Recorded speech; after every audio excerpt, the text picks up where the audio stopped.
আসসালামু আলাইকুম ওয়া রাহমাতুল্লাহি ওয়া বারাকাতুহু। ডিয়ার অডিয়েন্স, আমরা ফ্রেজ নিয়ে আলোচনা করছি। ফ্রেজের লেকচারের আজকে ফাইনাল চ্যাপ্টার আমাদের। এই 5 নাম্বার টিউটোরিয়ালে আমি আলোচনা করেছি দুই ধরনের ফ্রেজ নিয়ে। একটি হলো ইনফিনিটিভ ফ্রেজ আর একটা হলো পার্টিসিপল ফ্রেজ। ফ্রেজের মোট যে প্রকারভেদ আছে তার মধ্যে এই দুটো প্রকারভেদ শেষে রেখেছি। এর আগে 7টি প্রকারভেদ নিয়ে আলোচনা করা হয়েছে। যদি সে আলোচনাটা তুমি শেয়ার না করে থাকো তাহলে অবশ্যই অনুরোধ করব সেই আলোচনাগুলো দেখার জন্য। আর এই টিউটোরিয়ালগুলো বারবার একটু দেখতে হবে, তাহলে ধারাবাহিকভাবে আজকে টিউটোরিয়ালটা বুঝতে সুবিধা হবে। আর আরেকটা কথা, রিপন্স ইংলিশের প্রথম সাবস্ক্রাইবার হলে বা প্রথম ভিউয়ার হলে অবশ্যই রিপন্স ইংলিশকে সাবস্ক্রাইব করতে ভুল করবে না, আর সাথে লাইক আর কমেন্ট দিবে এবং এই লেকচারটি শেয়ার দিয়ে তোমার বন্ধু মহলকে দেখার অবশ্যই সুযোগ করে দিবে, এই আশা রাখছি। তাহলে চলো কথা না বাড়িয়ে আমরা ফ্রেজের পঞ্চম চ্যাপ্টার নিয়ে কথা বলি। ইনফিনিটিভ ফ্রেজ কি সেটা নিয়ে কথা বলা যাক। ইনফিনিটিভ ফ্রেজের প্রথমে সংজ্ঞা। ইনফিনিটিভ ফ্রেজের প্রথমে সংজ্ঞা দিয়ে আলোচনা করা আছে। সংজ্ঞাটা কি? যখন কোনো শব্দগুচ্ছটা কিভাবে গঠিত হয়? টু প্লাস ভার্বের বেস ফর্ম বা ইনফিনিটিভ। যখন কোনো শব্দগুচ্ছ বা ইনফিনিটিভ এবং তার সাথে এক বা একাধিক শব্দ থাকবে, অর্থাৎ টু প্লাস ভার্বের বেস ফর্ম এবং তার সাথে এক বা একাধিক শব্দ থাকবে, এরকম একটা শব্দগুচ্ছ যখন ইনফিনিটিভের মধ্যে কাজ করবে তখন তাকে ইনফিনিটিভ ফ্রেজ বলবে বা বলে। এই একটা ডিফিনিশনটা জানলাম। অর্থাৎ ইনফিনিটিভ ফ্রেজ হতে গেলে অবশ্যই টু প্লাস ভার্বের পরে এক্সট্রা দুই একটা ওয়ার্ড থাকতে হবে, তাহলে ইনফিনিটিভ ফ্রেজ হবে। আচ্ছা, আর ইনফিনিটিভ ফ্রেজের ক্ষেত্রে আরেকটা কথা মনে রাখতে হচ্ছে, সেটা হলো ইনফিনিটিভ ফ্রেজ অবশ্যই কেন প্রশ্নের উত্তর দেয় এবং কেন প্রশ্নের উত্তর দেওয়ার জন্য যার দ্বারা উদ্দেশ্য বা কারণ বুঝায়। উদ্দেশ্য বা কারণ বুঝাবে কেন প্রশ্নের উত্তর দিয়ে কিভাবে ইনফিনিটিভ ফ্রেজ শনাক্ত করা যায় তা আমরা এবারে বের করব উদাহরণের মাধ্যমে। বন্ধুরা, তোমাদের জন্য একটা উদাহরণ এখানে দেওয়া আছে, উদাহরণটা একটু দেখে নাও। লেখা আছে, we use languages only to express our mind, not to memorise rules. আমরা ভাষা ব্যবহার করি শুধুই আমাদের মনের ভাব প্রকাশ করার জন্য, নিয়ম মুখস্থ করার জন্য নয়। এইখানে যদি আমি ফ্রেজের কথা টেনে নিয়ে আসি, ফ্রেজের প্রসঙ্গ আসলে আমি বলতে চাচ্ছি এখানে ইনফিনিটিভ ফ্রেজ দুইটা আছে। একটা হলো দেখতে পাচ্ছি টু প্লাস ভার্বের বেস ফর্ম, টু প্লাস ভার্বের বেস ফর্ম। টু প্লাস ভার্বের বেস ফর্ম হলে ইনফিনিটিভ ফ্রেজ হবে না। টু প্লাস ভার্বের বেস ফর্মের পরে একটা অবজেক্ট বা এক্সটেনশন থাকতে হবে, তাহলে সেটা ইনফিনিটিভ ফ্রেজ হবে। যেহেতু এখানে আমরা দেখতে পাচ্ছি আওয়ার মাইন্ড এক্সটেনশন বা অবজেক্ট ব্যবহার করা হয়েছে, তাহলে এটা একটা ইনফিনিটিভ ফ্রেজ। আবার এটা একটা টু মেমোরাইজ রুলস অতিরিক্ত একটা শব্দ ব্যবহার করা হয়েছে, তাই এটা একটা ইনফিনিটিভ ফ্রেজ। আরো একটা ব্যাপার আমরা পড়লাম, সেটা হলো যে কেন প্রশ্ন দিবে বা উদ্দেশ্য বা কারণ বুঝাবে। আমরা এখানে বলতে পারছি উদ্দেশ্য কিভাবে, উই ইউজ ল্যাঙ্গুয়েজ অনলি, আমরা ভাষা ব্যবহার করি শুধু কিসের জন্য, কেন আমরা শুধু কেন ভাষা ব্যবহার করি, শুধু আমাদের মনোভাব প্রকাশ করার জন্য। তাহলে এটা কেন উত্তর দিয়েছে বা উদ্দেশ্য বুঝালো বা কারণ বুঝালো। আবারও কেন নয়, কেন ভাষা ব্যবহার করি না, উত্তর হলো টু মেমোরাইজ রুলস, নিয়মগুলো মুখস্থ করার জন্য ভাষা ব্যবহার করে না। তাহলে এই অংশটা কেন উত্তর দিয়েছে, এই অংশটাও কেন উত্তর দিয়েছে, তাহলে এই অংশ দুটোকে আমরা ইনফিনিটিভ ফ্রেজ বলতে পারছি। আর এই ব্যাপারগুলো আমি এখানে বিশ্লেষণ করে দিয়েছি, বিশ্লেষণ করে যে কথাটা লিখেছি সে কথাগুলো আমি এখনই বললাম। আরেকটা কথা মনে রাখতে হবে বন্ধুরা, পরীক্ষাতে যখন আমরা প্রশ্নের মধ্যে টিক দিতে যাই, ফ্রেজ থেকে যখন ইনফিনিটিভ ফ্রেজের উপরে কোনো প্রশ্ন আসে তখন দেখা যায় সেটা ইনফিনিটিভ ফ্রেজও হয়, আবার অ্যাডভার্বিয়াল ফ্রেজও হয়। প্রশ্নপত্রে ইনফিনিটিভ ফ্রেজ এবং অ্যাডভার্বিয়াল ফ্রেজ দুটাই যখন থাকবে তখন আমরা কি করব? আচ্ছা, তার আগে আরেকটা কথা বলে রাখি যে অ্যাডভার্বাল ফ্রেজ কিভাবে হবে। আমরা জানি যে যখন কোনো ফ্রেজ কখন, কোথায়, কিভাবে, কেন এসব প্রশ্ন উত্তর দেবে তখন তাকে অ্যাডভার্বাল ফ্রেজ বলা হয়। কখন, কোথায়, কিভাবে, কেন এসব প্রশ্ন উত্তর দিলে তাকে অ্যাডভার্বাল ফ্রেজ বলা হয়। তাহলে যেহেতু কেন প্রশ্ন উত্তর দিতে, তাহলে অবশ্যই এটা অ্যাডভার্বাল ফ্রেজ হয় এক দৃষ্টিকোণ থেকে, কিন্তু এটাকে আবার ইনফিনিটিভ ফ্রেজ বলা হচ্ছে গঠনগত দিক থেকে। তাহলে পরীক্ষাতে যদি প্রশ্নপত্রে ইনফিনিটিভ ফ্রেজ এবং অ্যাডভার্বাল ফ্রেজ দুটাই থাকে তাহলে আমরা কোনটা বেছে নিব? যদি দুইটা থাকে তাহলে আমরা ইনফিনিটিভ ফ্রেজকেই বেছে নিব, কারণ গঠনের দিক থেকে এবং অর্থের দিক থেকে দুটার দিক থেকে ইনফিনিটিভ ফ্রেজ হচ্ছে। পরীক্ষার প্রশ্নপত্রে যদি অ্যাডভার্বাল ফ্রেজ না থাকে তাহলে আমরা ইনফিনিটিভ ফ্রেজ দিব, আর ইনফিনিটিভ ফ্রেজ না থাকলে অ্যাডভার্বিয়াল ফ্রেজ দিব। আর দুটাই যদি থাকে, ইনফিনিটিভ ফ্রেজ এবং অ্যাডভার্বিয়াল ফ্রেজ দুটাই যদি থাকে, তাহলে অবশ্যই আমাদেরকে ইনফিনিটিভটাকে বেছে নিতে হবে, কারণ 2 প্লাস ভার্বকে আমরা ইনফিনিটিভই বলি, আর ইনফিনিটিভ ফ্রেজ বলাটাই আমাদের এখানে বেশি যৌক্তিক। একটা প্রশ্ন এখানে এসেছে, বিগত সালে একটা পরীক্ষাতে প্রশ্ন এসেছে, সেটা হলো I am glad to know your success, আমি তোমার সফলতা জেনে খুশি। এটাকে টু নো ইয়োর সাকসেসকে এটা কি ধরনের ফ্রেজ বলতে পারি আমরা? সব জায়গাতে ইনফিনিটিভ শব্দ ব্যবহার করা হয়েছে, infinitive phrase, infinitive phrase, infinitive phrase. তো ইনফিনিটিভ ফ্রেজের মধ্যে কোনটা আমরা সঠিক অ্যান্সার নিতে পারি? হ্যাঁ, সঠিক অ্যান্সার আমাদের নিতে হবে, যেহেতু এই নো ইয়োর সাকসেস কাকে মডিফাই করছে? অবশ্যই গ্ল্যাডকে মডিফাই করছে, মানে খুশি। কিভাবে খুশি? তাহলে উত্তর হলো মানে তোমার সফলতা জেনে খুশি। তাহলে এখানে কাকে মডিফাই করেছে? এখানে অ্যাডজেক্টিভকে মডিফাই করেছে। গ্ল্যাড একটা অ্যাডজেক্টিভ, তাই তাকে মডিফাই করেছে। তাহলে গ্ল্যাড এর পরে বসেছে, তাহলে গ্ল্যাড এর পরে বসলে আমরা বলবো এটা একটা পোস্ট মডিফায়ার। যারা পরে বসে মডিফাই করে তাহলে তাদেরকে বলা হয় পোস্ট মডিফায়ার।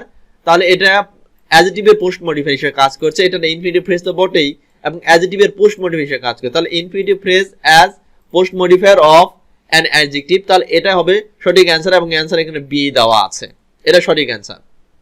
বন্ধুরা, এবার আমাদের পরের আলোচনা হলো পার্টিসিপল ফ্রেজ।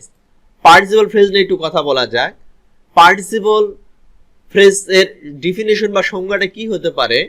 ডিফিনিশন সংজ্ঞাটা হলো এমনই যে ভার্ব 1 প্লাস আইএনজি, ভার্বের বেস ফর্ম প্লাস আইএনজি, এরপরে এক অবজেক্ট আসতে পারে কিংবা এক্সটেনশন আসতে পারে।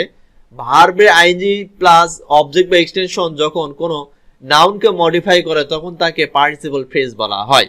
আমি আগেই বলেছি ভার্ব প্লাস আইএনজি কে বলা হয় প্রেজেন্ট পার্টিসিপল, কিন্তু ভার্ব প্লাস আইএনজি থাকলেই ফ্রেজ বলবো না, পার্টিসিপল ফ্রেজ বলা যাবে না। অবশ্য ফ্রেজ হতে গেলে একের অধিক ওয়ার্ড লাগবে, তারপরে তার সে একের অধিক ওয়ার্ডটা হলো হয় অবজেক্ট থাকবে তারপরে, কিংবা এক্সটেনশন থাকবে, কিংবা উভয়ই থাকবে। তাহলে আমরা তা সে ভার্বের সাথে আইএনজি কে এই অংশকে আমরা বলবো, এই শব্দগুচ্ছকে বলবো পার্টিসিপল ফ্রেজ। তাহলে চলো পার্টিসিপল ফ্রেজটা কি একটা উদাহরণের মাধ্যমে বিষয়টা ক্লিয়ার হওয়া যাক। সেন্টেন্স দেওয়া আছে, reading career English readers gate relief from rules. Career English বলতে কোনটা বোঝানো হচ্ছে? অর্থাৎ আমার লেখা একটা বই আছে রিপন্স ক্যারিয়ার ইংলিশ, আসলে সেই বইটার কথা ব্যবহার হয়েছে। Reading career English, career English বইটা পড়ে readers gate relief from rules, শিক্ষার্থীরা নিয়মের বেড়াজাল থেকে মুক্তি পায় বা নিয়ম থেকে মুক্তি পায়। এখানে আমরা দেখতে পাচ্ছি যে অবশ্যই ভার্বের সাথে আইএনজি অংশ একটা দেখতে পাচ্ছি, একটা রিডিং। রিডিং একটা পার্টিসিপল, কিন্তু শুধু রিডিং থাকলে পার্টিসিপল ফ্রেজ হবে না, এরপর আমাদেরকে এক্সটেনশন নিতে হবে। এই যেমন এক্সটেনশন হিসেবে এখানে ক্যারিয়ার ইংলিশ দিয়েছি, তাহলে রিডিং ক্যারিয়ার ইংলিশ এই অংশটা অবশ্যই পার্টিসিপল ফ্রেজ আমরা বলতে পারছি। আর পার্টিসিপল ফ্রেজ না আরেকটা গুরুত্বপূর্ণ কথা আছে, যেমন ইনফিনিটিভে ছিল, পরীক্ষাতে ইনফিনিটিভ ফ্রেজ আসলে আমি অ্যাডভার্বিয়াল ফ্রেজ বলবো নাকি ইনফিনিটিভ ফ্রেজ বলবো। তেমনি এখানেও একটা কথা আছে, পরীক্ষাতে এই পার্টিসিপল ফ্রেজ আসলে এমন অ্যাডজেক্টিভ ফ্রেজও ঠিক দেওয়া যেতে পারে। তোমরা জানো প্রেজেন্ট পার্টিসিপল ভার্বের সাথে আইএনজি অংশটাকে আমরা বলি কিন্তু প্রেজেন্ট পার্টিসিপল, এবং তাকে বলে অ্যাডজেক্টিভ। যতগুলো পার্টিসিপল আছে তারা অ্যাডজেক্টিভের মধ্যে কাজ করে। তাহলে ভার্বের সাথে আইএনজি এবং এক্সটেনশন ও অবজেক্টের অংশকে আমরা অ্যাডজেক্টিভ ফ্রেজও বলতে পারি। তাহলে আমরা অ্যাডজেক্টিভ ফ্রেজ বলবো নাকি এই অংশটাকে আমরা পার্টিসিপল ফ্রেজ বলবো, সেটা নিয়ে কথা বলা যাক। প্রশ্নপত্রে দুটো অপশনে থাকলে সঠিক উত্তর হবে পার্টিসিপল ফ্রেজ, আর পার্টিসিপল ফ্রেজ যদি না থাকে তাহলে আমরা টিক দিব অ্যাডজেক্টিভ ফ্রেজকে। আবারও বলে দিচ্ছি, ভার্বের সাথে আইএনজি এবং এক্সটেনশন অংশ যদি থাকে তাহলে সেই অংশকে প্রশ্নপত্রে আমরা দেখবো যে প্রশ্নপত্রে পার্টিসিপল ফ্রেজ যদি থাকে তাহলে পার্টিসিপল ফ্রেজকে টিক দিব, আর পার্টিসিপল ফ্রেজ না থেকে যদি অ্যাডজেক্টিভ ফ্রেজ থাকে তাহলে অ্যাডজেক্টিভ ফ্রেজকে আমরা সঠিক টিক দিব এবং সঠিক উত্তর হিসেবে বেছে নিব। আর প্রশ্নপত্রে যদি দুটাই থাকে পার্টিসিপল ফ্রেজ এবং অ্যাডজেক্টিভ ফ্রেজ, তাহলে আমরা শুধুই পার্টিসিপল ফ্রেজকেই বেছে নিব। এই হলো আমাদের মোটামুটি করে আমাদের যেই সমস্যাটা তৈরি হয় সেই সমস্যার সমাধানের একটা পথ। একটা প্রশ্ন দেওয়া, loudly knocking at the door he demanded admission. এই সেন্টেন্সে loudly knocking at the door এই অংশটা কি ধরনের ফ্রেজ বলতে পারছি আমরা? যেহেতু এখানে অ্যাডজেক্টিভ ফ্রেজে দেওয়া আছে, পার্টিসিপল ফ্রেজে দেওয়া আছে, আমরা বেছে নিব পার্টিসিপল ফ্রেজকে। যদি পার্টিসিপল ফ্রেজ না থাকতো তাহলে আমরা অ্যাডজেক্টিভ ফ্রেজকে বেছে নিতে পারতাম। মোটামুটি করে আমাদের আলোচনা এটুকুই, কিন্তু এই দুটো প্রশ্ন অর্থাৎ পার্টিসিপল ফ্রেজ এবং ইনফিনিটিভ ফ্রেজের উপরে একটা মডেল কোশ্চেন রেখেছি। সে মডেল টেস্টে তোমাদেরকে শনাক্ত করতে হবে সে ফ্রেজগুলো পার্টিসিপল ফ্রেজ নাকি ইনফিনিটিভ ফ্রেজ। এর জন্য আমি তোমাদের 10 মিনিট সময় বরাদ্দ রেখেছি। 10 মিনিট সময়ে তোমাদেরকে এগুলো সলভ করতে হবে, যদি এখানে 20 আর 15 মিনিট লেখা আছে। আচ্ছা, 10 মিনিট আমি প্রশ্ন দিচ্ছি এবং 10 মিনিটের মধ্যে আমি প্রশ্ন সলভ করার আগে তোমাদের প্রশ্ন সলভ করতে হবে। আমি সলভ করে দিব, একটু বুঝে শুনে বিশ্লেষণ করে বুঝে দিব এবং প্রশ্নটা সলভ দেবো, কিন্তু আমার সলভ করার অপেক্ষায় তোমরা থাকবে না। আমি সলভ করে দেওয়ার পূর্বেই তোমরা প্রশ্নগুলো সলভ করবে, তাহলে তোমার ফিটনেসটা তুমি বুঝতে পারবে। দেখো তো, loudly knocking at the door he demanded admission, এটা কি ধরনের ফ্রেজ? যেহেতু নকিং অ্যাট দ্য ডোর ভার্বের সাথে আইন যে আছে, পার্টিসিপল ফ্রেজ আমরা বলতে পারছি।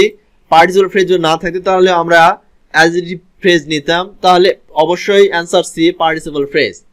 Number 2 question, the men went abroad to attain degree, লোকগুলো বিদেশে গিয়েছিল ডিগ্রি অর্জন করার জন্য। টু অ্যাটেইন ডিগ্রি এটা কি ধরনের ফ্রেজ?